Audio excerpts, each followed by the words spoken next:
The air hung heavy, thick with the smell of damp earth and decay.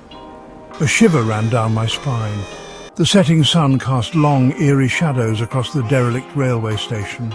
Weeds sprouted between cracked asphalt, reclaiming the forgotten tracks. This place was more than just abandoned.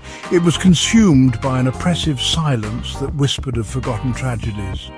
I took a deep breath, the metallic tang of fear clinging to the back of my throat. As a paranormal investigator, I'd faced countless haunted locations, but this one felt different. The energy here was palpable, a dense fog of despair that sent chills crawling down my spine. I could almost hear the echoes of tormented souls, their anguish seeping from the very walls.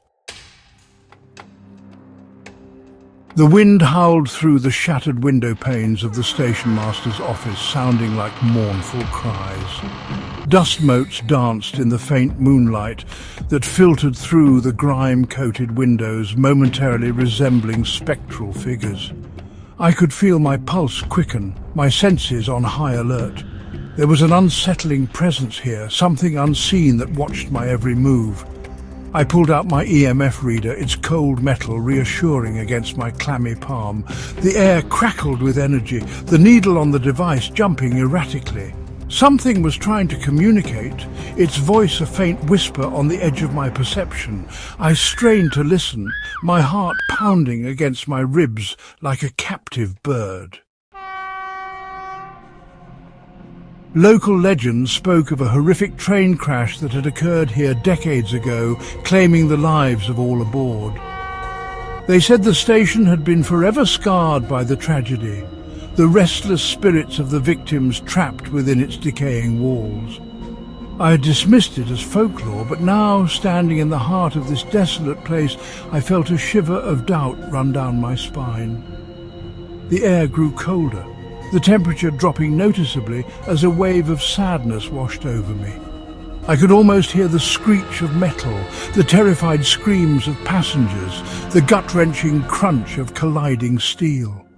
The past was reaching out, its icy fingers wrapping around my throat, choking the air from my lungs. A blood-curdling shriek pierced the silence, echoing through the cavernous expanse of the station. I spun around, my heart leaping into my throat. The sound seemed to come from everywhere and nowhere at once, a chorus of tormented souls crying out in unison. My blood ran cold. This was no ordinary haunting. This was something far more sinister. Then, just as suddenly as it began, the screaming stopped. An eerie silence descended once more, heavier and more oppressive than before. I felt a cold sweat break out on my skin, my body trembling with a primal fear I couldn't control. Something was hunting me, toying with me, and I was trapped in its macabre game. Section 5. A spectral presence. A cold spot settled over me, the air growing heavy with the stench of decay. I felt a presence behind me, its icy breath sending shivers down my spine.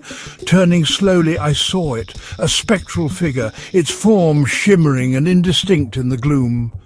It was the silhouette of a man, dressed in what appeared to be a tattered conductor's uniform. His face was obscured by shadows, but I could feel his hollow gaze fixed upon me. Terror rooted me to the spot, my breath catching in my throat. The entity glided closer, its movements fluid and unnatural. I wanted to run, to scream, but I was paralyzed by fear, my body refusing to obey my commands. The spectral conductor stopped just inches from me, his ethereal form radiating an aura of unimaginable sadness and despair. I could feel the heat of his spectral rage, the intensity of his unspoken pain.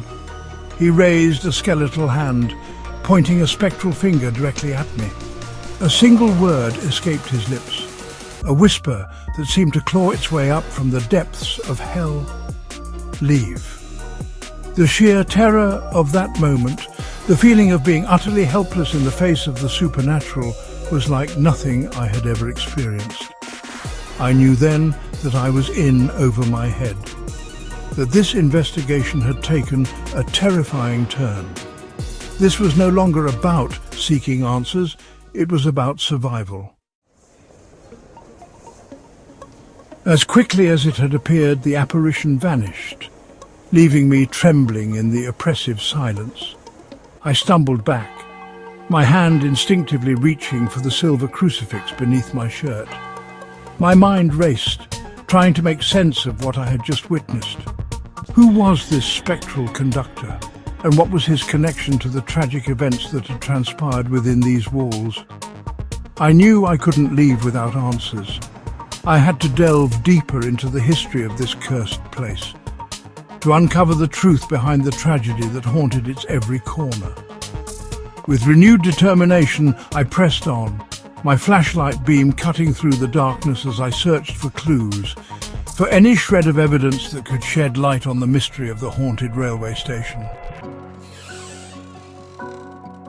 The air crackled with energy, the temperature plummeting as I stumbled upon a hidden room, its door hanging precariously from rusted hinges. Inside, I discovered a dusty old journal, its pages filled with the frantic scribblings of the former station master. He had documented strange occurrences, unexplained noises, and chilling apparitions that mirrored my own experiences. The station master's final entry sent chills down my spine.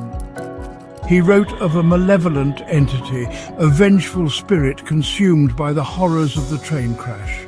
He believed the entity was responsible for the station's haunting, that it fed off the fear and despair of those who dared to enter its domain. I knew then that I had to escape, to break free from the ethereal embrace of this cursed place. I fled into the night, the spectral screams of the damned echoing in my ears. The haunted railway station had tested my limits, pushing me to the brink of terror.